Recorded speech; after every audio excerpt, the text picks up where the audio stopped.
legal. Bom, bom dia, boa tarde, boa noite. Não sei que hora você está assistindo esse vídeo do Décio Krause aqui, a apresentação do Décio Krause. Antes de passar a palavra para o Décio, eu vou fazer apenas uma apresentação geral do professor Décio. Queria também, Décio, agradecer você por ter aceito o nosso convite aqui para participar do segundo simpósio de Lógica e Filosofia Analítica que a gente está organizando aqui na Universidade Federal do Maranhão. Esse evento era para ser presencialmente, mas por questões orçamentárias, ele está acontecendo nesse modelo atual. Espero que a gente consiga te receber em outra edição presencial, mas enquanto que isso não acontece, a gente pode continuar a nossa conversa aqui nesse modelo que a gente está propondo. Bom, vou fazer uma breve apresentação do professor Décio. Eu acho que a maioria das pessoas que estão aqui conhece o professor Décio, mas, como de prática, a gente apresenta o conferencista. Essa é a nossa, então, palestra, conferência de encerramento do simpósio. Então, é uma honra receber o Décio aqui nessa ocasião de encerramento do evento. A gente fechando, então, aqui com uma chave de ouro aqui. O professor Décio sempre respeitado, muito querido também por todos nós aqui. Alguns aqui foram alunos do Décio na Universidade Federal de Santa Catarina. E o Décio agora, ele é professor aposentado da Universidade Federal de Santa Catarina. É a segunda aposentadoria do Décio, né? O Décio é professor titular do Departamento de Filosofia aposentado recentemente. Antes disso, que a gente teve aula com o Décio. E ele também é professor aposentado, titular também do Departamento de Matemática da Universidade Federal do Paraná. 2 aposentadorias, então, Décio. E, atualmente, o professor Décio é professor permanente do Programa de Pós-Graduação em Lógica e Metafísica da Universidade Federal do Rio de Janeiro. O professor está no Rio de Janeiro agora. O Décio, ele fez doutorado pela Universidade de São Paulo, pela USP. Em 1990, ele foi orientado pelo professor Newton da Costa, que a gente conhece, a gente já falou sobre o Newton da Costa nesta edição do evento. E o Décio realizou estudos de pós-doutorado na Universidade de Florença, na Itália, também em Leeds, na Inglaterra. Eu acho que aí foi o contato com o Stephen French, né, Décio? Que a gente estava falando agora há pouco. Principalmente. Em Oxford, na Inglaterra, e as suas principais áreas de interesse são os fundamentos lógicos e metafísicos da física quântica, as aplicações de lógicas não clássicas no fundamentos das ciências empíricas, a filosofia da lógica e o estudo da estrutura lógica das teorias científicas, em especial das teorias da física. E o Décio também é membro da Academia Internacional de Filosofia das Ciências. Bom, Décio, como eu falei, uma honra e um prazer imenso poder ouvir você falar aqui nessa ocasião do encerramento então, do nosso simpósio. Passo, então, a palavra para você. Você tem mais ou menos 40 minutos de fala, Décio? Não sei se está ok para você esse tempo. Eu acho que sim. E não sei se você prefere que eu te aviso quando chegar, sei lá, talvez 30 minutos. Você quer que eu te aviso? Por favor. Então, tá bom, então. Então, com a palavra, o professor Décio Krause. Obrigado, Décio. Bem, muito obrigado pela gentil apresentação. É um prazer muito grande estar com vocês, infelizmente não pessoalmente, mas sempre é bom rever todos vocês, amigos, ex-alunos, colegas, e, puxa, é realmente uma satisfação. Espero no próximo poder estar aí para a gente interagir com mais detalhe, com mais coisas. Bem, o que eu vou fazer hoje é apresentar um assunto que eu escrevi um artigo com o professor Jonas há um tempo atrás, enfatizando a seguinte: o que é a negação na física quântica?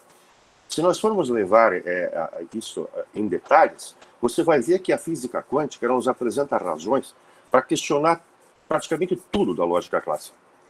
Ela, por exemplo, a conjunção, a disjunção, a implicação, o bicondicional, os quantificadores, a noção de identidade, a noção de conjunto, praticamente ela detona a lógica clássica de cima a baixo. E aqui eu vou falar especificamente da noção de negação. É interessante isso do ponto de vista filosófico, porque se você abrir um livro de física quântica, o que você vai encontrar lá dentro é a matemática clássica. Então, qual é a razão de tudo isso, dela negar todas essas coisas, se os físicos continuam usando a matemática clássica? Isso é um tema filosófico que deveria ser mais investigado. Mas deixa eu falar da negação quântica. Veja bem, eu vou chamar de negação clássica, CN, Classical Negation. Nós temos um conceito informal disso, quer dizer, uma ideia muito vaga do que significa a negação, que significa não. Seria morto a mesma coisa que não vivo? Eu vou chegar no gato do Schrödinger daqui a pouco, por isso que eu estou usando essas palavras. De acordo com a mecânica clássica, com a física, com a lógica clássica, perdão, a classical negation, a resposta é afirmativa. Morto e vivo são coisas contraditórias. Então aí entra a palavra contraditória. O que são proposições contraditórias? Elas não podem ser ambas verdadeiras e também não podem ser ambas falsas. Você tem uma, se e somente se, você não tem a outra. Mas isso é uma observação que é feita, toda a lógica clássica, ela foi feita para dar conta da matemática usual. Quando você tenta aplicar a lógica usual fora da matemática, mesmo nos contextos de ciências sociais, sei lá, filosofia, essas coisas, tem que tomar um cuidado enorme, e em particular na física. Então eu ressalto que essa alegação clássica, ela foi construída para dar conta da matemática, e ali ela funciona razoavelmente bem. Mas, então, nós podemos tentar ver um pouco mais de precisão o que seria a negação. Então, existem as formalizações desse conceito. E aqui eu sigo o livro do professor Newton, Ensaio sobre os Fundamentos da Lógica, que eu lembro sempre que isso deveria ser livro de cabeceira de todos nós. É um livro excelente, que está sendo agora traduzido para o inglês. Então, veja, no cálculo proposicional clássico, nós temos uma valoração V e uma proposição A, então nós dizemos que a valoração é verdadeira, é 1, se e somente se a valoração da negação for 0. Existem apenas 2 valores de verdade, vocês sabem disso. As tabelas de verdade, no entanto, como salienta o professor Newton, não definem a negação. Por quê? Porque não cobrem todos os casos. Não cobrem, por exemplo, a situação do cálculo de primeira ordem. Você tem, por exemplo, uma proposição A, x é mortal. Uma valoração desse tipo, verdadeiro ou falso, não dá valor de verdade nenhum. Você não vai saber qual o significado de é falso que x é mortal, se A for mortal. Para dar uma definição de verdade no cálculo de predicados de primeira ordem, é comum se adotar a definição de verdade a Latássica, que de tabela de verdade não funciona. Mas essa é a negação clássica. E claro que, pragmaticamente, vamos dizer assim, nós conhecemos o que é uma negação. Por exemplo, se eu tenho a proposição esta rosa é vermelha, a negação é essa rosa não é vermelha. E isso é intuitivamente claro para todos nós. Voltando ao professor Newton, ele diz o seguinte: as coisas tornam-se muito mais complicadas quando sentenças complexas são consideradas. Por exemplo, todos os homens são mortais. Ou, para todo número real x, existe um número real y tal que x é menor do que y. Todo número real tem um maior do que ele. Como é que nós vamos considerar a negação dessas coisas? Ele diz: declarações gerais implicam uma certa idealização. Passo a passo, nós vamos idealizando os conceitos de verdade, falsidade, negação e assim por diante, assim que chegamos a definições tais como a de Tarski, ou a sistemas axiomáticos nos quais, em um certo sentido, constituem uma extensão idealizada ou esquemática dos conceitos lógicos, em especial da negação. Quer dizer, a negação é uma criação nossa. No meu ponto de vista, nós criamos tudo. Lógica não é a priori nem nada. É tudo criação nossa do nosso jeito. Então, em particular, para a ideia de negação, mesmo os sistemas formais. Então, como é que nós vamos ver isso? Vamos apelar para o clássico quadrado das oposições, que é aí que eu quero chegar. Então, vocês conhecem o quadrado, e ali estão os espaços para as proposições, sentenças, como se quiser chamar, que são contraditórias. Estão na diagonal. A negação de um A é um O e a negação de um E é um I. Quer dizer, as sentenças contraditórias, uma delas é verdadeira, se somente se a outra for falsa. Elas se excluem. Essa é a negação clássica. E a caracterização semântica, para o nível proposicional, eu chamei de um nãozinho com um Czinho embaixo ali, para dizer que é a negação clássica. Sendo B uma valoração, eu vou trabalhar só no nível proposicional, então a valoração de A igual a 1, sem somente ser a negação clássica de A for 0. Tá? Quer dizer, elas não podem ser ambas verdadeiras e não podem ser ambas falsas, simultaneamente. Qual é a negação quântica? A negação quântica, você fica lá em cima, no A e na negação quântica, o não quezinho lá, o não que A. Negação quântica de A. Aí elas são, lá em cima, declarações contrárias, não contraditórias. O que significa isso? Significa que ambas podem ser falsas, mas não podem ser ambas verdadeiras. Então essa é a ideia de associar a negação quântica a coisas contrárias e não contraditórias como na negação clássica. Então vamos voltar ao experimento do gato, o gato numa caixa, né? Ainda que todo gato gosta de caixa. Então vai lá, o gato do Schrödinger, o famoso experimento do gato do Schrödinger. O que acontece? Você tem um gatinho, tem um gato lá dentro de um container hermeticamente fechado e tem ali um que o Schrödinger chamava de um experimento maligno. Tem aqui um vaso de veneno com um martelo e aqui tem uma coisa radioativa que pode, dentro, digamos, de 1 hora, emitir uma radiação. Ela tem probabilidade 50% de emitir uma radiação dentro de 1 hora. O tempo de vida dela, meia hora, e 1 hora, puf, emite ou não emite. Se emitir, o que acontece? Aciona o dispositivo maligno, o martelo é acionado, o vidro é quebrado, o veneno sai e mata o gato. Se ela não emitir, então não acontece nada, o gato continua vivo. A questão é a seguinte: qual é o estado do gato antes de você abrir a janela e olhar lá dentro? Quando você abre a janela depois de 1 hora, você vai verificar ou o gato está vivo ou o gato está morto. Mas e antes? Então, vários textos, principalmente na internet, e textos de divulgação, dizem que antes da mensuração, o gato está tanto vivo como morto.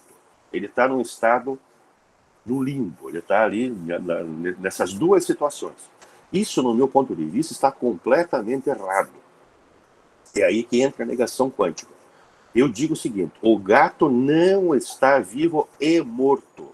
O estado do gato, antes de você fazer a medição que corresponde a abrir a janelinha, é uma superposição de estados. Não é uma conjunção lógica. Então, tem que botar na cabeça da turma essa ideia de que superposição é uma outra coisa, não é conjunção lógica. Eu escrevo aqui: o estado é dado por uma superposição e não por uma conjunção lógica. Vamos ver com um pouco mais de detalhes. Então, veja bem, na maneira errada, no meu ponto de vista de falar, o gato está tanto vivo como morto antes da mensuração. Considerações. É uma hipótese que nós podemos primeiro falar do gato. Existem interpretações da mecânica quântica, por exemplo, a de Bohr, que é puramente instrumentalista. A mecânica quântica não fala de nada. Ela simplesmente nos dá um mecanismo matemático para alcançar probabilidades depois que as medidas são feitas. Ela não fala do mundo. Mas nós vamos admitir que podemos falar do gato. Então, admitindo que podemos falar do gato, nós temos a sentença: estar morto ou estar vivo é algo que pode ser atribuído ao gato. É uma propriedade do gato, vamos admitir assim, algumas considerações. E que estar morto é a negação de estar vivo. Uma contradição seria algo da forma há e não há, quer dizer, estar morto e estar vivo. Ou seja, tendo ambas as propriedades. Se tiver ambas as propriedades, obviamente nós temos uma contradição. Então essa é a maneira usual de se falar. Vamos adiante. O que acontece de fato quando você tem o formalismo quântico? O que você vai ter para descrever um estado envolvendo o gato e aquele dispositivo maligno lá, é descrever uma função de onda que psi, dead and alive, D e A. Esse 1 sobre a raiz de 2 não é nada, é simplesmente um fator de normalização para tornar o vetor unitário. E o estado é um estado antissimétrico. Tem um sinal de menos aqui, também não vem ao caso, mas é o chamado produto tensorial entre a função de onda que diz que o gato está dead, está morto, e decaiu, quer dizer, houve o decaimento radioativo, liberou o treco lá, matou o gato. Então o gato está morto, primeira situação, a situação A, e aqui está o contrário. O gato permanece vivo quando não decai. Esses dois vetores não são negação um do outro. Isso aqui tem esse botãozinho aqui em cima, que significa o complemento ortogonal. Eu estou num espaço de Hilbert, num espaço vetorial. Não estou falando de conjunção lógica. Quando você tem um vetor A e tem o seu complemento ortogonal, se o produto interno for canônico, você pode associar ele a 90 graus. Eles são ortogonais, não tem negação aqui. Então, A e A perpendicular são os complementos ortogonais um do outro. E a complementação ortogonal não é a negação clássica. Então, está redondamente errado dizer que esse estado é o estado do gato vivo e o gato morto. Não é isso. Tá? Vamos ver, então. Por que não é isso? Por que não é? Porque existe uma terceira possibilidade. Veja, a negação clássica não tem isso. Se você não tem uma, tem a outra. Mas aqui existe a terceira possibilidade, que é justamente a superposição. A e A perpendicular, aqui embaixo, não excluem um ao outro. Elas não são contraditórias. Não será, não implica em ser A perpendicular e reciprocamente. Na negação clássica é assim, se não é uma, tem que ser a outra. Aqui não. Aqui não ser uma não quer dizer que é a outra. Por quê? Porque elas podem ser ambas falsas. Não está nem no A e nem no A perpendicular. Quando? Quando está no A mais A perpendicular, ou menos A perpendicular. Quando a superposição é o caso.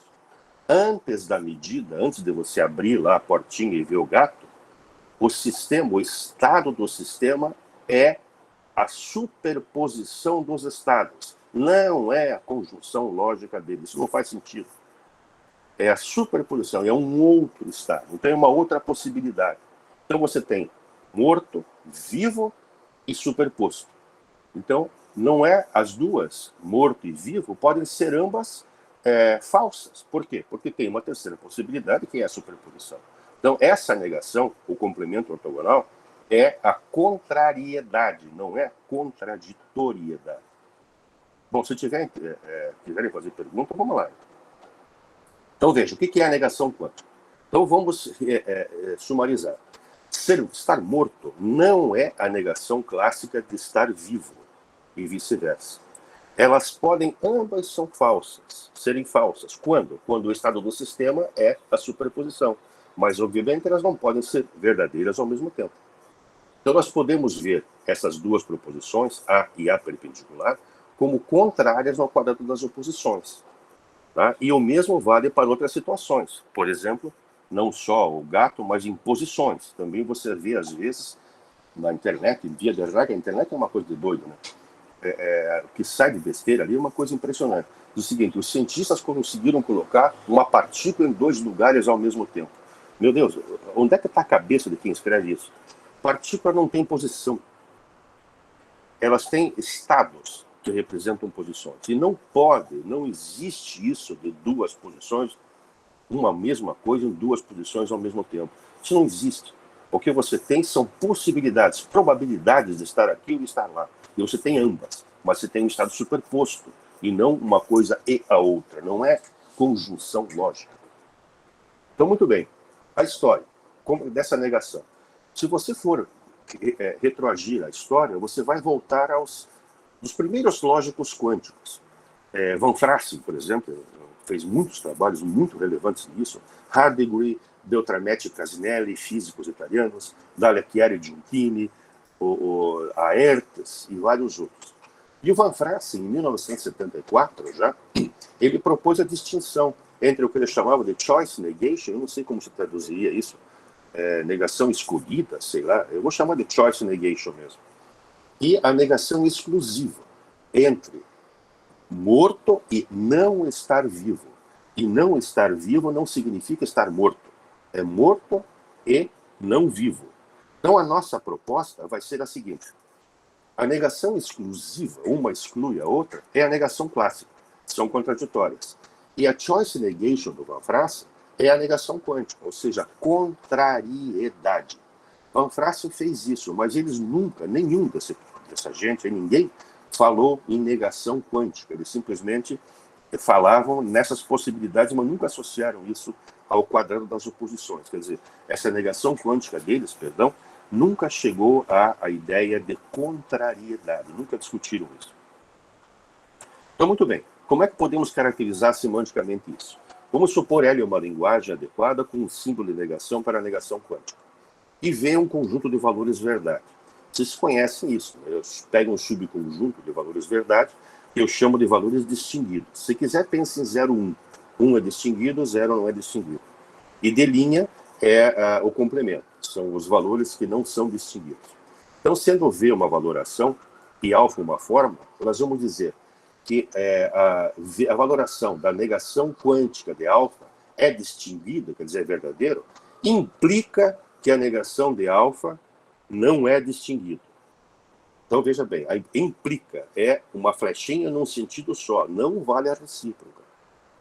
Portanto, se o V de alfa está aqui, ó, está no de linha, não é distinguido, nós não podemos concluir nada sobre a sua negação. Ela pode ser valor distinguido em D ou pode ser valor não distinguido em D linha. A flechinha é para um lado só. Se a negação é verdadeira, a sentença a gente não sabe, suspende o juízo. Vamos continuar. Assim, ambas, alfa e a negação quântica de alfa, podem ter valores verdadeiros, valores true values. Ambas podem ser falsas. Claro, porque você não sabe, né? Se uma é falsa, a outra também pode ser. Elas podem ser ambas falsas, mas elas não podem ser ambas terem valores distinguidos. Elas não podem ser ambas verdadeiras. Tá? Então, se eu voltar aqui, você vai ver isso, por causa dessa definição. A negação quântica é distinguida, então a negação dela não é distinguida. Quer dizer, da veracidade, se você atribui V de alfa, não sendo distinguido, você não sabe o que é a negação. Pode ser uma coisa ou pode ser outra. Então, o que acontece? Vamos ver o caso do gato. Então, e o caso de múltiplas posições. O sistema quântico não tem posição a respeito, mas tem estados de posição. O experimento das duas fendas, que fala-se que a partícula passou nas duas fendas ao mesmo tempo. A partícula não se divide, ela não passa em duas fendas. Não quebra uma partícula. Na mecânica do Bohm, a partícula passa por uma partícula e a função, a onda piloto, que é uma coisa mais misteriosa do que existe, ela passa pelas duas e essa onda piloto é que dá o padrão de interferência. Ou então no chamado famoso experimento de Mach-Zehnder, que eu não vou entrar em detalhes porque vocês são mais lógicos do que outra coisa. Quer dizer, fala-se também que a partícula seguiu os dois caminhos ao mesmo tempo. Não, a partícula não segue dois caminhos ao mesmo tempo. Isso não existe, a noção de partícula é outra. Na mecânica quântica você não tem partícula no sentido usual. A partícula é um conceito abstrato, você não sabe bem o que é isso. Só temos nossas teorias. Ou então, como diz o Feynman, essas coisas, vamos chamar de partículas, elas não se comportam como ondas, elas não se comportam como partículas. O comportamento atômico é nada parecido com qualquer coisa da nossa experiência ordinária. Então, essa coisa nossa de tentar associar as coisas que nós conhecemos, inclusive a nossa lógica clássica, a essas entidades que são completamente díspares disso, são coisas completamente novas, é que causa uma série de problemas, inclusive na aplicação da lógica. E aqui eu complemento com a negação paraconsistente. A negação paraconsistente, embaixo, é justamente a subcontrariedade. Essa ideia vem de, já vou mencionar, de Priest e Rotley, há muito tempo atrás. Então, subcontrárias são aquelas coisas que podem ser ambas verdadeiras, mas não podem ser ambas falsas. Então, tem a negação com pezinho, que é a negação paraconsistente. Então, nós temos aqui todas as três negações. Eu tenho a proposição alfa, tenho a negação quântica, e tenho aqui, seria, o que é isso aqui? Veja bem, seria a negação clássica, porque está na diagonal, da negação quântica. E aqui do outro lado, no lugar do O, é a negação clássica de alfa, na diagonal. Ou seja, é a negação paraconsistente da negação clássica da negação quântica.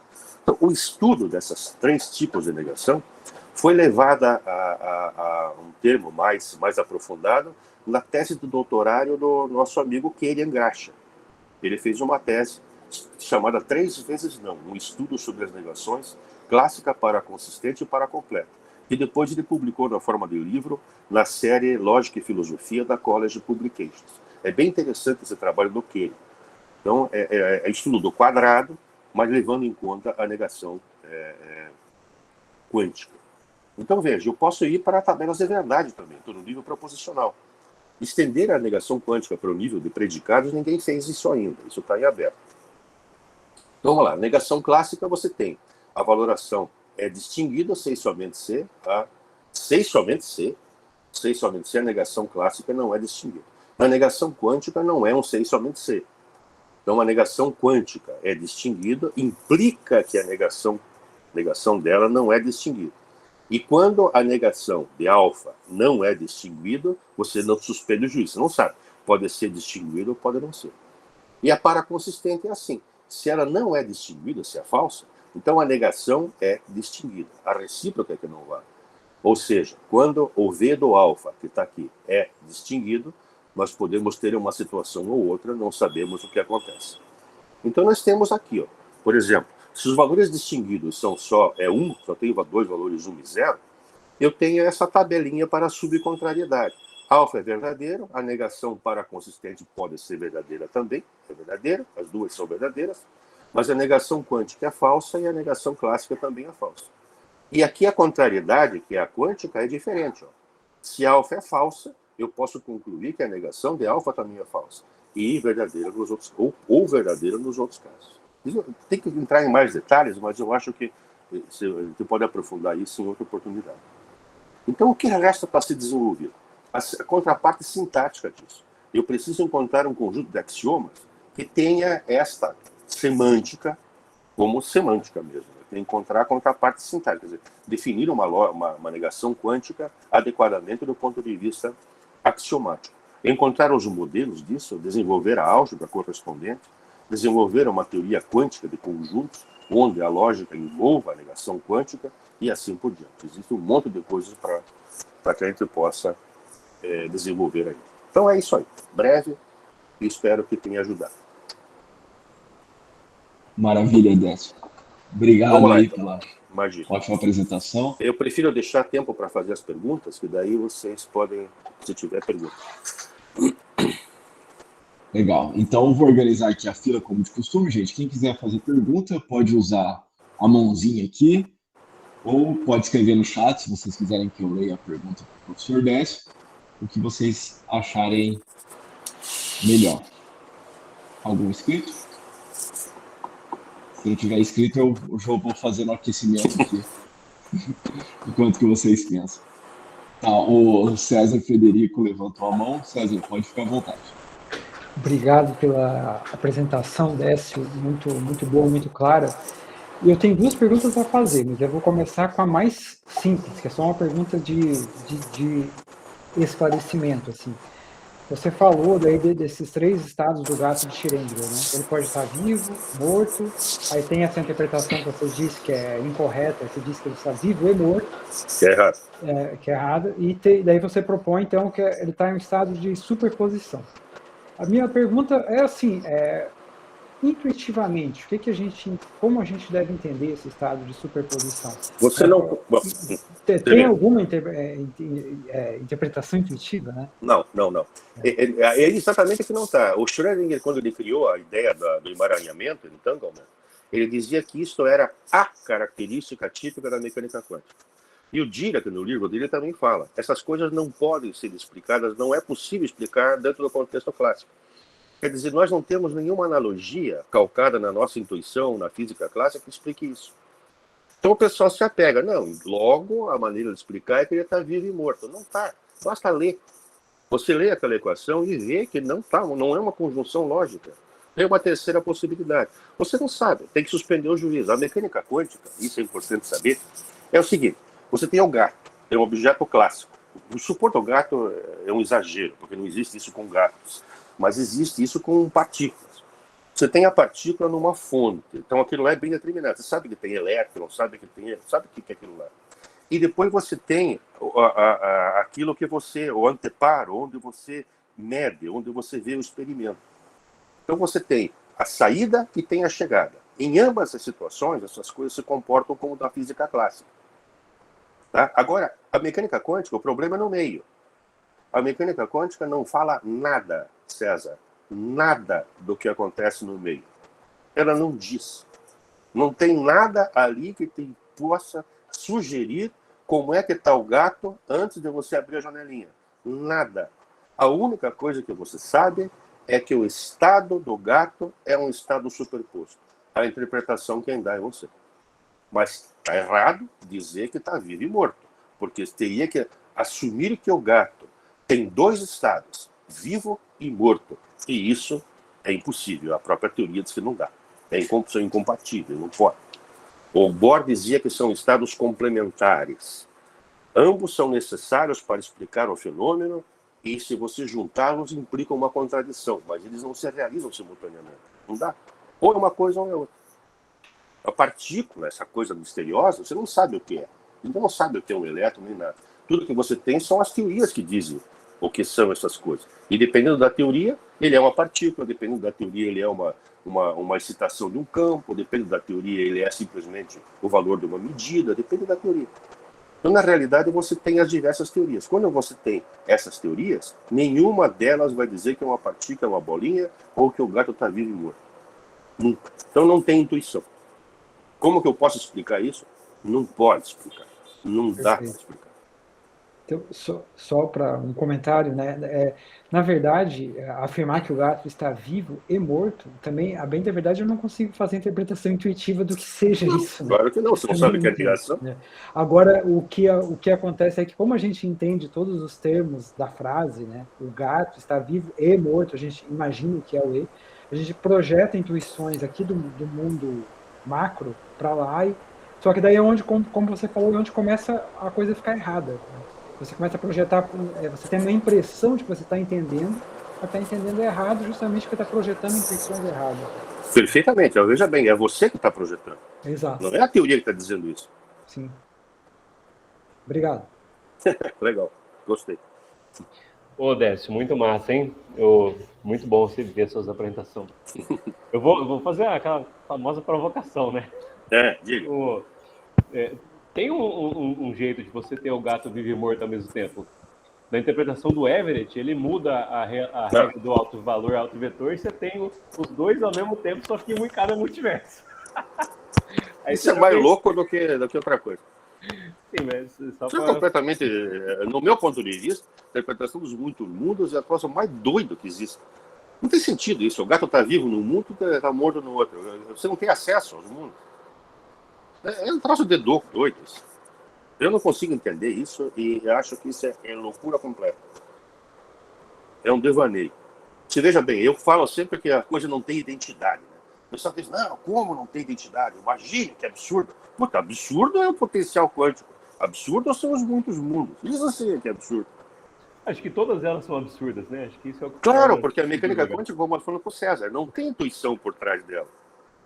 Nós não chegamos lá ainda. Quem sabe um dia, mas não tem. Não dá para explicar. Com os conceitos usuais que a gente tem, da física clássica, da lógica clássica, da matemática usual, não tem como. Você tem que imaginar que é um outro tipo de bicho. Ô, Décio, só para complementar, tem outro jeito também de falar que esses estados eles são contraditórios, né? O Newton da Costa e o Christian de Ronde, eles têm uma interpretação que você, inclusive, critica. Você podia contar um pouco mais para a gente, melhor, sobre qual que é esse debate da contradição versus contrariedade nesse contexto? Eles acham que existe contraditoriedade aí mesmo, porque a negação seria uma negação paraconsistente. O gato morto é a negação paraconsistente. O problema é que eles usam os cálculos do Newton, os cálculos Sene do Newton. E os cálculos Sene do Newton não dizem para a gente o que é a negação paraconsistente. Você não sabe o que é a negação paraconsistente. A negação você não sabe. Não sabe o que é. Então, cai no problema que o César levantou. Você não sabe o que é. Então, o Newton disse, você pergunta para o Newton, ele vai dizer o seguinte, não, os axiomas dizem o que é a negação. Claro, os axiomas dizem, define implicitamente o conceito, mas define formalmente. O que você quer é uma intuição por trás. Isso que o César está perguntando, é isso que a gente quer, né? Que é uma intuição por trás. E você não tem intuição por trás da negação dos cálculos do Newton, não existe isso. Então, ele dizer que o gato está vivo porque é a negação paraconsistente, bom, eu não sei o que é a negação paraconsistente, aliás, eles também não sabem, então como é que vai sustentar isso? Não dá, pergunta para o Newton o que é a negação paraconsistente, a resposta dele vai ser essa. Os axiomas dizem o que é, claro, mas não tem semântica intuitiva disso nenhuma. Nunca foi feita semântica intuitiva. Não tem. Então, a crítica é essa. Não faz sentido aquilo, porque você não sabe o que são as coisas, você não consegue definir os termos. Lembra do Voltaire, quer falar comigo? Define os seus termos. Eles não conseguem definir. Então a crítica é essa. A crítica é porque é mal formulado. E certamente o gato, para ter uma contradição, o que é uma contradição? Bom, vamos apelar para a lógica clássica. Contradição é a conjunção de uma proposição e sua negação. Tá? Então você tem que ter A e não A. Tem que ter as duas coisas. Mesmo que não tenha conjunção, a lógica pode não ser disjuntiva. Mas se tem A e tem não A. O que é não há? Na lógica clássica é contraditoriedade. Na lógica paraconsistente também vale isso. A negação da negação é a própria coisa, não vale a recíproca. No sistema do Newton.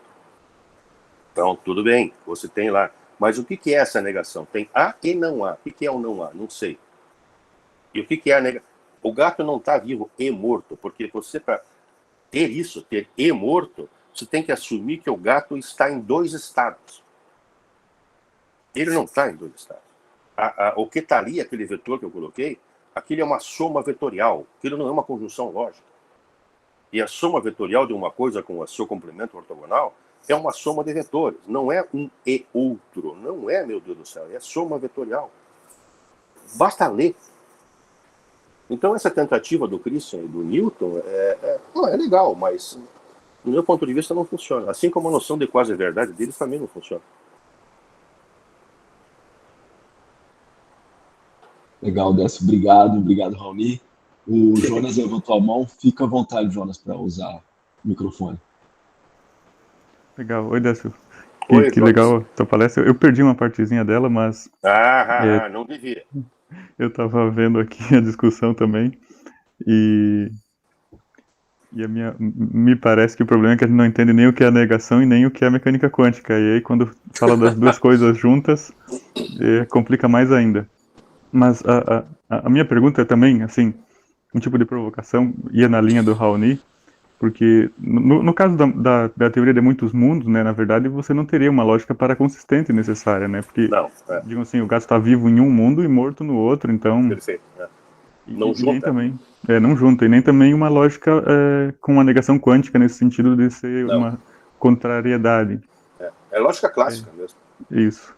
E então, assim, a minha questão seria um pouquinho diferente disso que eu estou falando agora, que é a seguinte: tudo bem, no uso de uma lógica paraconsistente, o erro, então, seria, ou o equívoco, vamos dizer assim, seria tentar dizer que o gato está vivo e morto, então ele está em 2 estados.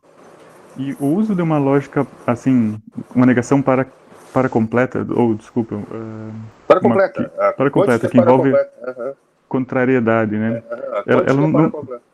Ela não envolveria, assim, eu meio que imagino qual vai ser a tua resposta, mas eu queria ouvir de você, assim, ela não envolveria o erro oposto, digamos assim, de dizer assim, na paraconsistente ela está nos 2, e na paracompleta ela não está em nenhum. Isso não cai num erro similar? Não é erro isso, é exatamente isso que você lê a física falando. Não está em nenhum e nem outro, está na superposição. Se é que você pode falar do gato e do seu estado, né? Vamos admitir isso. Então não está em nenhum e nem outro. Se diz, não, então está faltando alguma coisa. Claro, é a terceira possibilidade. Exatamente isso que a contrariedade fornece. A superposição. Um mais o outro. O estado dele é o estado de superposição. Não é nenhum nem outro. Não tem erro nenhum. Né? Eu não vejo, pelo menos. Falou, João? Certo. Oi? Não, tá legal. Tá mais ou menos a possibilidade. Exatamente a contrariedade, ela dá exatamente isso. Você dá a chance, para a completude, né? Você dá a chance de ter a terceira, a quarta, a quinta, a sexta, a sétima, sei lá, possibilidade. Você dá a chance de ter várias possibilidades. Uma negação para completa. Como é a negação intuicionista, como é a negação das lógicas polivalentes em geral. Certo.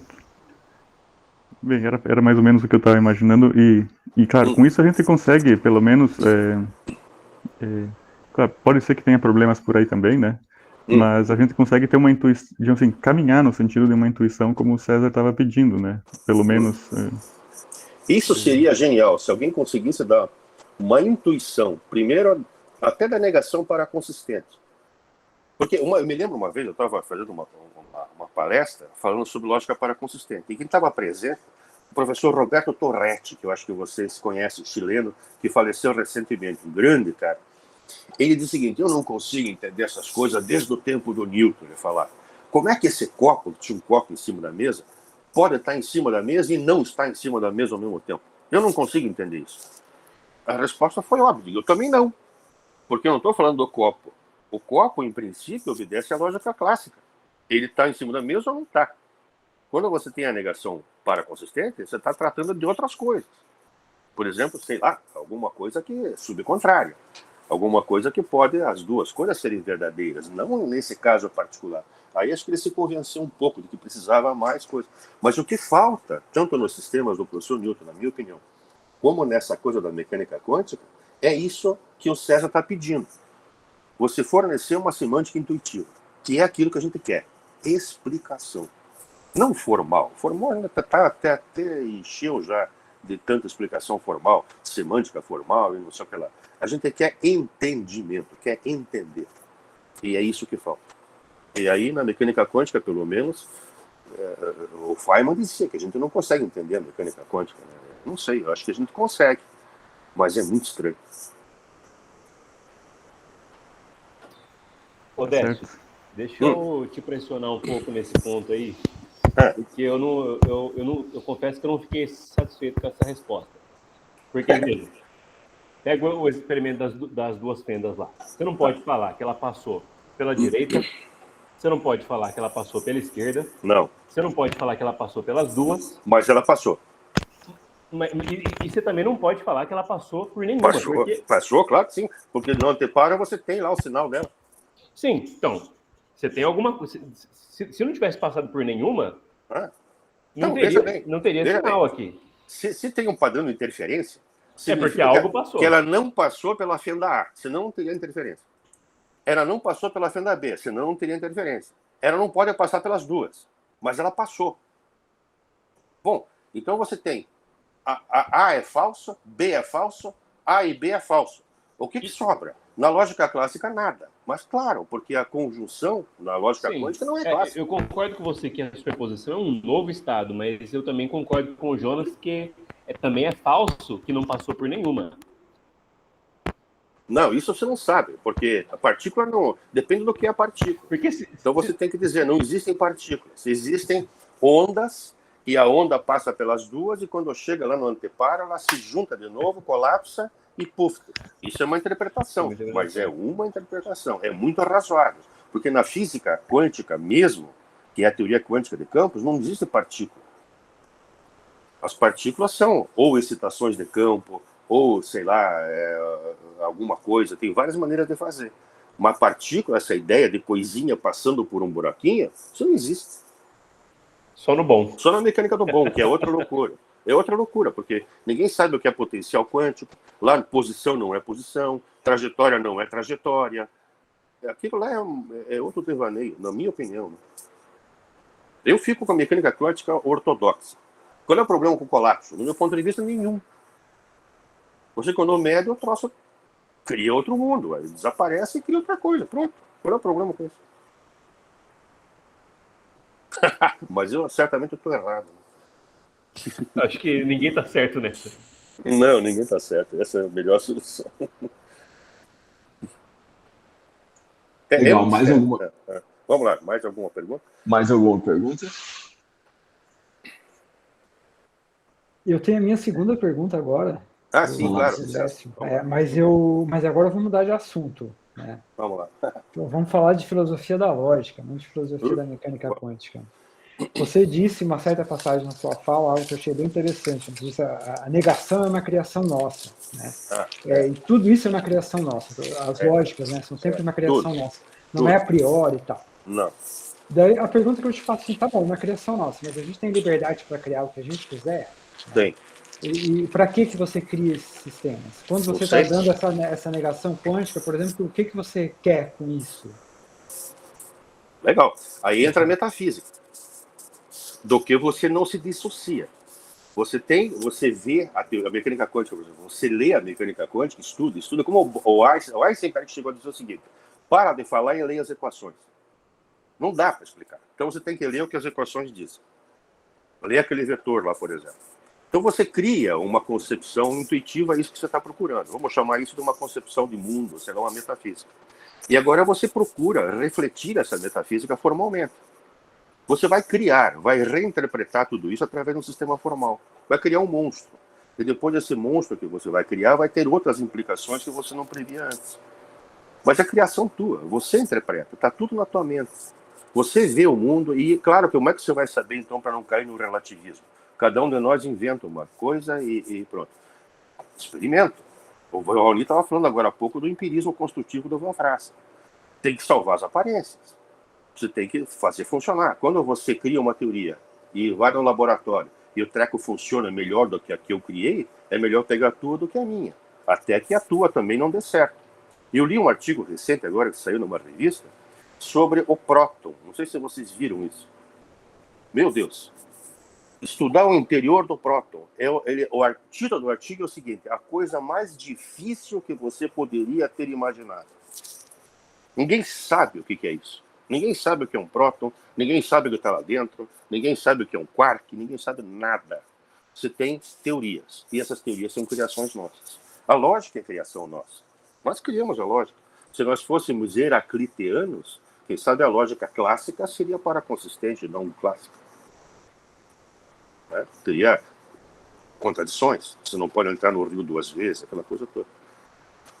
Então, tudo é, no meu ponto de vista, você postula tudo. Eu postulo que o mundo é clássico porque me é confortável. Essa xícara é diferente desse computador. Eu vivo melhor assim. Mas é um postulado, eu não posso provar nada disso. Então, mas aí você disse que são os experimentos que vão determinar lá em última análise. Na física, sim. Na física, então, sim. Na matemática, não. Na matemática, o Cantor dizia isso, né? Porque a essência da matemática radica na sua total e completa liberdade. Você pode criar uma matemática se quiser. Se ela vai servir para alguma coisa, é outro problema. Isso é outra coisa. Mas na física, não. Na física, a ciência física, ela tem que ter contraparte no mundo. O problema é que nós temos, fazemos experimentos e a nossa está funcionando. Mas a gente aperfeiçoa os experimentos, tem que mudar tudo. Mas e a lógica? Você tem uma posição meio quiniana, que os sistemas lógicos também vão responder em última análise aos experimentos? De certa maneira, a lógica vai ser a maneira que você usa para sistematizar tudo isso. Né? A lógica tem o campo isolado dela. Você pode investigar a lógica do ponto de vista puramente abstrato, claro, como matemática. Mas, em geral, quando você está aplicando ela em ciência, ela vai servir para você, por exemplo, discutir o seguinte. Quando eu falo vivo e morto, esse E, o que é isso? Eu vou entender isso, eu vou usar, então, o que eu conheço de lógica para ver esse E. Eu vejo que não é o E clássico. Então, que E é esse? O que significa isso? Então, talvez eu tenha que criar um sistema que seja mais compatível com essa metafísica que você tem de que o gato está superposto. Mas isso tudo é uma suposição. Você não sabe, na verdade, o que está lá dentro. A teoria não diz. Lembra disso sempre. A mecânica quântica não diz nada entre a fonte e o aparato de chegada. Nada. No meio não diz nada. O que diz é que você tem Por exemplo, se diz lá, onde é que a partícula vai chegar no anteparo? Onde que ela vai chegar? Você não sabe. Você só tem um estado de superposição onde você tem todas as possíveis localizações com uma certa probabilidade. É isso que você tem. Quando você faz a medição, quando chega na tela, essa função de onda total colapsa. Ela bate num pontinho. E você vai ter só uma probabilidade de que ela bater lá antes disso. Depois não. Depois você viu que ela bateu lá mesmo, você enxerga. Mas antes, você só tem a probabilidade. A teoria é uma teoria probabilística. Você não sabe nada do que está acontecendo antes. Essa é a interpretação mais razoável que eu acho, e não tem problema nenhum. Quando ela chega no anteparo, ela colapsou, bateu lá e um dos lugarzinhos acendeu, ficou acesinho lá, brilhou. Tem mistério nisso. É isso que acontece no laboratório. Mistério é muitos mundos, mistério é potencial quântico. Você não sabe o que é. Essas coisas estranhas. Lógica clássica, o troço mais misterioso que a lógica clássica. Putz, o troço mais estranho que tem a lógica clássica. Claro, porque a coisa é sim ou não. Como sim ou não? Eu estou com sede, eu não estou muito com sede, estou um pouco de sede. O mundo não é assim. O mundo não é eu estou com sede ou não estou com sede. A lógica clássica foi feita para fazer matemática. Só. E a gente usa ela fora da matemática. Sob nossa própria conta e risco. Só uma última pergunta relacionada, Décio, para que ninguém mais está levantando a mão aí. Você acha que antes de a gente fazer teoria lógica, tem uma lógica por trás, assim, tipo, Sim. Na linguagem natural? Tem alguma lógica aí na linguagem natural? Boa, isso é excelente. Veja bem, eu escrevi isso com o Jonas em algum lugar. Nós pensamos bastante nisso, talvez o Jonas possa falar melhor do que eu sobre isso. Mas veja, no livro do professor Newton, esse livro que eu acho que deveria ser o livro de cabeceira de todo mundo, ele fala coisas que muita gente falou também, mas ele coloca de uma maneira muito bacana. Você tem intuições. Por exemplo, como é que eu vou definir 2? Eu tenho que ter a ideia de 2 antes. Como é que eu vou definir 2 se eu não sei o que é 2? É o argumento do Otávio com relação a preservar a identidade. Como é que eu vou falar que não tem identidade se eu não sei o que é identidade? Não, você está confundindo níveis de linguagem. Eu tenho a intuição de 2 coisas. E eu uso isso para escrever. Por exemplo, a minha letra A é diferente da letra B. Se eu não tivesse a intuição, eu não consigo fazer nada. Mas aí que está, o Newton fala o seguinte, você tem uma intuição que ele chama assim, se assemelha a uma lógica intuicionista. Se fosse falar na lógica, seria uma lógica meio construtiva. Você vai pegando os sinais, ele não fala bem assim, mas dá para interpretar. Você pega, vai combinando, vai fazendo coisas, vai sofisticando tudo isso, até que você chegue em sistemas extremamente fortes. Por exemplo, o Zermelo Frank.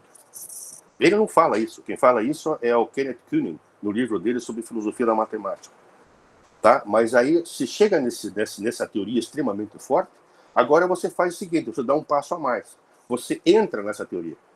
Entra em Zermelo Frank. E lá dentro eu posso definir 2. Se esse 2 reflete aquele 2 intuitivo que eu tenha, é uma coisa que você não pode demonstrar.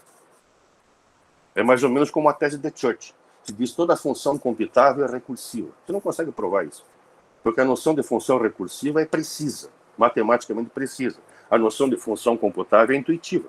Como é que você vai usar a teoria do modelo, sei lá o quê, para fazer um link entre coisa intuitiva e coisa matemática? Não tem jeito. Não dá. Então você aceita ou não aceita. A mesma coisa é o 2. Provar que o 2 que você definiu, a von Neumann, a Zermelo, sei lá como, é o 2 intuitivo teu. Não. Isso você postula que é. Eu estou dizendo, você postula. Diz, não, esse 2 que eu fiz aqui é o meu 2 lá de 2 canetas. E funciona, porque você vive bem contando 2 canetas como se o 2 fosse o 2 do Zermelo Frank. Mas é um abuso isso. Tá? Então você parte dessa lógica informal, intuitiva, vamos chamar de lógica, meio construtiva, para combinar sinais, tal, e depois você abandona isso e entra em sistemas, abandona em termos, entra num sistema forte para poder reconstruir essa intuição toda que você teve. Você vai reconstruir essa intuição? Não dá para demonstrar. Você vai criar um monstro lá dentro. Quando desenvolveram a lógica, por exemplo, fizeram a teoria formal da aritmética de primeira ordem, constataram um monstro. Aquilo lá tem modelos não estándar. Tem que imaginar modelo não estándar. Naturais que não são aqueles naturais intuitivos.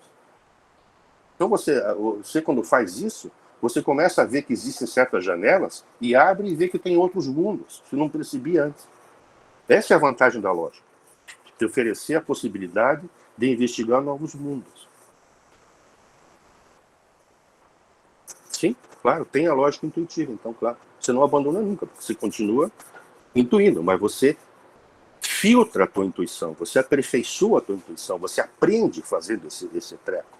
A tua intuição torna-se aprimorada. A tua intuição certamente é muito mais refinada do que a de uma pessoa comum. Por quê? Você estudou filosofia, estudou um monte de coisa. Quer dizer, você é diferente. Legal, obrigado, Décio. Obrigado, Décio, obrigado, César. O Jonas escreveu aqui no chat, Décio, que acha que foi um artigo para coletânea editado pelo Rufino, esse artigo que você mencionou com o Jonas. Manda referência, Jonas. Esse de quase é verdade, né? Esse de quase é verdade. Não, é um artigo que nós escrevemos, acho, sobre a natureza do método formal, da formalização. Um artigo e infelizmente é uma coletânea meio difícil de acessar, acho que é publicada pela College, né, então acho que o pessoal tem dificuldade até de acessar o índice delas, né, mas eu vou mandar assim, posso mandar referência. Manda para mim também, manda, que eu não me lembro mais disso. É um artigo que foi publicado num livro editado pelo Rufino, exatamente. É isso aí. Aí tem essa discussão dessa intuição. Nós citamos o Newton e citamos o Kenneth Kuhnen, que é um livro dele, Introdução à Filosofia da Matemática, se não me engano, ou Fundamentos da Matemática, que é um livro excelente, inclusive de lógica clássica, de filosofia, de tudo, é uma beleza. Sabe quem é o Kenneth Kuhnen, né? Todo mundo sabe. Kenneth Eu tentei escrever no chat que eu não consegui, não adianta. Não adianta. Acho que o Ederson foi pegar lá já. Mostra aí, Ederson. Aí, ó, exatamente. Exatamente isso aí. Esse livro aí. O livro é uma maravilha. Bom, legal, Décio. Deixa eu fazer só. Não sei se tem tempo. Acho que tem claro. 2 minutos. Uhum. Vai. Se alguém tiver uma pergunta, pode fazer na minha frente, mas senão eu vou usar esses 2 minutos aqui. Só para falar de um assunto que a gente vinha discutindo também, Décio. A gente tem conversado também no grupo de lógica que a gente tem aqui, o Raoni participa, o Jonas participa, e a gente tem discutido algumas coisas sobre o caráter empírico ou não da lógica, o caráter a priori, esse tipo de coisa. Essas discussões que está tendo agora com o antissecionalismo lógico. Sim, claro. E você fala do livro do Newton aqui, que você colocou aqui como um livro de cabeceira, e parece que tem algumas teses ali interessantes também contra não, né? Muito pelo contrário, que tem a ver com isso que você falou pra gente aí, que a lógica, a gente tem uma liberdade com a lógica. Sim. Parece que no tribunal da lógica aí, parece que a gente pode tudo, né? Tinha aquela coisa do Hilbert, que ele falava que para a ciência a gente tem o tribunal da consistência e da realidade, né? E para a lógica a gente tem o tribunal da consistência. Agora parece que nem isso, né? Não, nem isso, porque para o Newton a gente tem o tribunal da não trivialidade. Pode ser inconsistente, o que não pode ser é trivial. Exatamente. É mais legal ainda. Tá. O Jonas colocou aqui no. O Newton fala isso. Existência, o Hilbert diz, existe aquilo que for consistente. O professor Newton diz, não, pode ser inconsistente. Existe aquilo que não for trivial. É mais legal. Exatamente. O ponto, então, que voltando para o livro do Newton aqui, é que ele fala que não tem um argumento a priori, né, para a gente proibir de fazer as coisas, né? Não. Então, por exemplo, quando você está fazendo física e você descobre alguma coisa, você não vai falar assim, pô, mas a lógica não deixa eu fazer isso. Porque daí qual lógica muda que a lógica. Você pode mudar a lógica. E falando, pensando um pouco na sua apresentação também, de mudar a lógica e tal, parece que você pode mudar a lógica de acordo com suas motivações, né? Então você motivou uma negação hoje para a gente, a negação quântica, representando a noção de contrariedade do quadrado de oposições do Aristóteles, né? E voltando para o livro do Newton, ele falando de física, inclusive eu estava falando ontem com o Raoni sobre isso, né? Ele fala lá desse experimento da dupla fenda e ele fala que o elétron seria onda e crepúsculo ao mesmo tempo, né? Ele escreve isso, o Raoni reclamou ontem sobre isso, né? E que isso estaria, então, motivando a gente usar a lógica paraconsistente aqui no contexto do livro do Newton, né? E nesse sentido aí, usar a negação fraca, né? Que representaria, então, como você falou, a relação de subcontrariedade. A gente pode ter as duas coisas verdadeiras ao mesmo tempo. Sim. E agora você vem e fala pra gente da motivação para representar a negação quântica, né? O ponto então não tem nenhum argumento, voltando no que eu estava falando, não tem nenhum argumento a priori. A gente tem que, então, fazer a lógica aí pensando em questões a posteriori. O que você acha disso? O que você acha dessa discussão do caráter a priori? Em primeiro lugar, essa coisa da partícula ser onda e corpúsculo. Isso não é verdade. Primeiro, você não sabe bem o que é partícula. Então, eles são nomes, partícula e onda. Você tem o comportamento de uma coisa, vamos chamar de entidade quântica. Essa coisa, dependendo do que você faz com ela, ela tem um dentre 2 tipos de comportamento. Então, você manda ela no experimento das duas sendas e você pode verificar que ela faz um clique no anteparo. Ela se porta como se a coisa fosse uma partícula. Relembra nossa coisa tática. Vai lá para a mecânica clássica e, puxa, você parece uma partícula. Ela veio e, te marcou uma posição. A energia está localizada, é local. Está ali. Tá localizado. Mas se você mandar lá mais partículas, você vai ver um padrão de interferências. Aquelas fendas, aquelas coisas lá, aquelas bandas de interferência. Aí você vai dizer, mas não pode ser uma partícula. Isso se comporta como se fosse uma onda. Então você tem o comportamento dessas coisas. Nunca esta coisa, que eu estou chamando de coisa, vai ser partícula e onda, porque ela nunca vai se comportar das duas maneiras simultaneamente. Ela nunca vai dar o clique e vai dar um padrão de interferência. Não. O padrão de interferência é formado por milhares de cliques. Cada uma delas. Então, é um comportamento. Dizer que aquilo é onda e é partícula é um dizer dos anos 30. Não funciona porque não existe isso. Tá? Ainda está um discurso. Você tem uma entidade e ela se comporta de um certo jeito, depende do que se faz com ela. O que ela é? Eu não sei. É aquela pergunta do César. Eu sei lá o que é isso, a gente não tem intuição sobre isso. Agora, sobre a relação da lógica ser a priori, ser a posteriori, tem que tomar cuidado. O professor Newton, no livro, fala: a lógica se aplica à realidade. Eu não concordo. Qual é a motivação disso? Como se aplica à realidade? Primeiro, você tem que postular que tem uma realidade. Vamos postular. Eu sou um realista, existe uma realidade independentemente de mim, e eu estou falando da minha lapiseira, e a lógica vai se aplicar a essa lapiseira. Eu tenho uma lapiseira e tenho um lápis. Então, estou aplicando a lógica clássica aqui. Mas só para fazer isso, eu já estou fazendo uma série de suposições. Primeiro, que a lapiseira é esta lapiseira, que ela é uma coisa bem determinada, que tem identidade e que eu consigo distinguir ela de qualquer outra lapiseira semelhante. Olha quanta pressuposição que eu estou fazendo.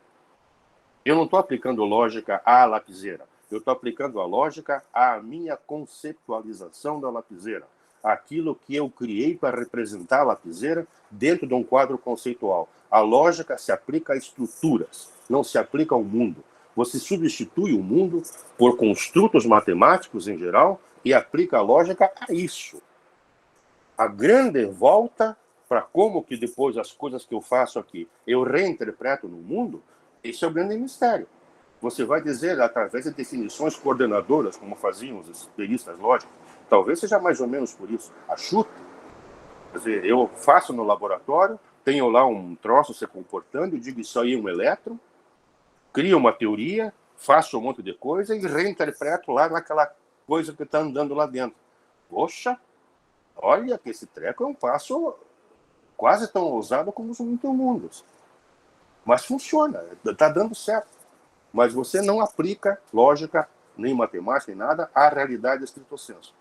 Na minha opinião, você aplica a construtos matemáticos que você faz. Se eu quero contar os dedos da minha mão, eu escrevi isso hoje. Quero contar os dedos da minha mão. Como é que eu faço? Como é que é? Mindinho, seu vizinho, sei lá o quê. Eu dou nome para eles. Eu não atribuo, não faço assim, ó. Só se eu escrever aqui, ó. 1, 2, 3. Mas mesmo assim é um abuso. Eu substituo os meus dedos por um conjunto. Crio um conjunto onde eu ponho lá A, B, C, D e E.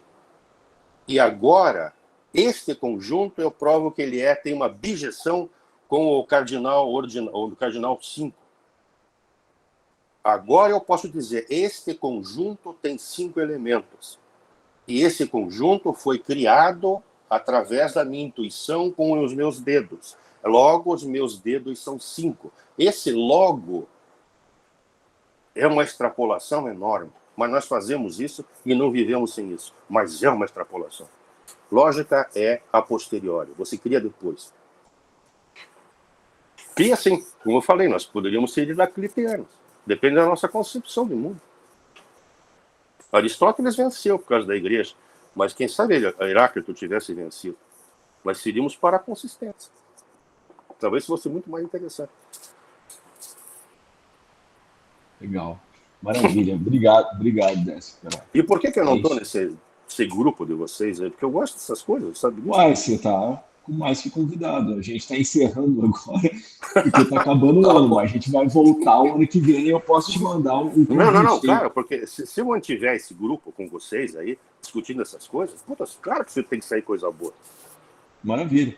Tem bastante gente. O César participa. O César, legal. O Evelyn participa também. Bastante gente que está aqui participa do grupo. Legal. Semana que vem a gente vai fazer uma última reunião de encerramento para discutir o texto do Ben Martin. E o Ben Martin vai participar da reunião a convite da Evelyn. Então, se você quiser participar. Quem é o Ben Martin? O Ben Martin está onde agora, Jonas e Evelyn? Alguém pode me ajudar aqui? Ele está na Universidade de Pavia, mas eu estava lá na Universidade de Bergen, na Noruega. E o que é o artigo dele? É a filosofia da prática lógica, uma coisa assim. Isso. Isso é legal. Bacana. Bom, Isso é depois, bom se que você quiser, fala. a gente manda o artigo. Se você tiver interesse, você participa, então, da reunião. Mas daí, o ano que vem, a gente volta. Tá, não, tudo bem. Eu estou com falo. vocês. Uhum. Maravilha. Tá E legal você falar, então, do texto do Newton, da tradução que vocês estão organizando também. Isso, na verdade, é um rapaz que está no Peru. Ele está traduzindo. E, principalmente, o Jones está dando uma ajuda para ele na tradução. Eu estou ajudando como posso também. E o Steve, em frente, segundo ele, está revisando, para deixar o inglês mais ou menos acertado. Esse livro precisa. Esse livro é um livro muito bom. Ele tem muita coisa interessante ali dentro. E ele precisa, um índice remissivo, por exemplo, é fundamental nesse livro. Né? Aliás, livro sem índice remissivo, eu não consigo entender como é que pode existir. Porque a primeira coisa que você procura é índice remissivo no livro. Né? É verdade.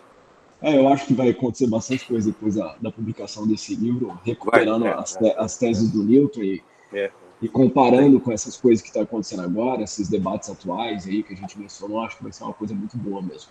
Bom, vamos aguardar. Tá bom. Bom, gente, a gente até passou do horário, daqui a pouco o César vai ficar bravo comigo aqui, vai brigar comigo, porque a gente passou do horário. Então, eu vou acompanhar, vou passar, desculpa, a palavra para o César, e eu gostaria novamente de agradecer o Décio pela essa conversa, além da excelente palestra. Foi uma conversa muito agradável, é sempre muito legal conversar com o Décio, a gente aprende muito. Então, eu agradeço e fica o convite aí para o grupo e para as próximas coisas que a gente for fazer aqui, Décio. Daí a gente vai conversando com você. Obrigado. Belezinha? Foi um prazer. Que bom. Obrigado. Aproveitando então, que César... é o dia aí, vamos uma salva de palmas para os organizadores aí também. É verdade. Muito bom. Isso é bacana, isso mesmo. Evento muito massa. Continua. E eu vou parar a gravação, tá? Isso, César. Então... Isso.